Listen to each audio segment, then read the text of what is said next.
This tutorial is part of my course on Udemy. Check out the description for more info. Hey there, in this lecture we'll be implementing depth ordering. Each instance in GameMaker has a variable called depth. It's used to set the order of when the instances are drawn. For example, let's say you have two instances A and B. The depth of A is 100 and the depth of B is 50.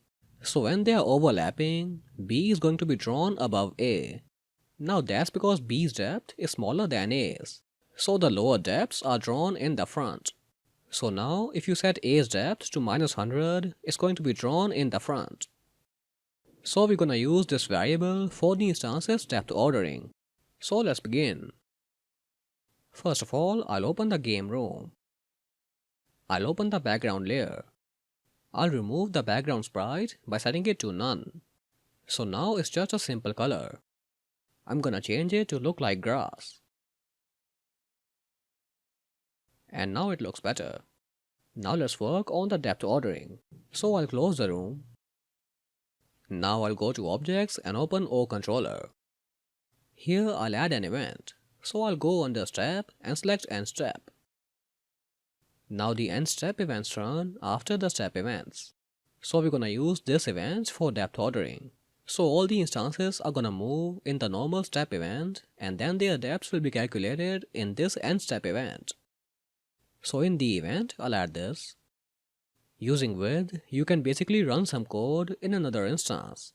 So in these parentheses, you can enter the ID of an instance or an object.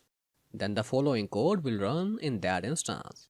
So instead of specifying an instance ID, I've entered all here. So the code here is going to run in all the instances in the room. Now here I'm changing the depth of each instance. I'm setting it to -bboxBottom. The bboxBottom value is the y position of an instance's bottom edge. So the greater that y coordinate is, the lower the depth will be. Now let's run the game and test it. Now you can see that the player is in front of the box and now it's behind it. So the depth ordering is working. Now currently in our game, the player faces in the direction it's moving in. But for this game, we want it to face the mouse no matter where it's moving. So we'll do that in the next lecture.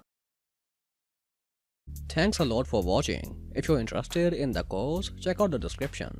Make sure you subscribe for more tutorials and I'll see you in the next one.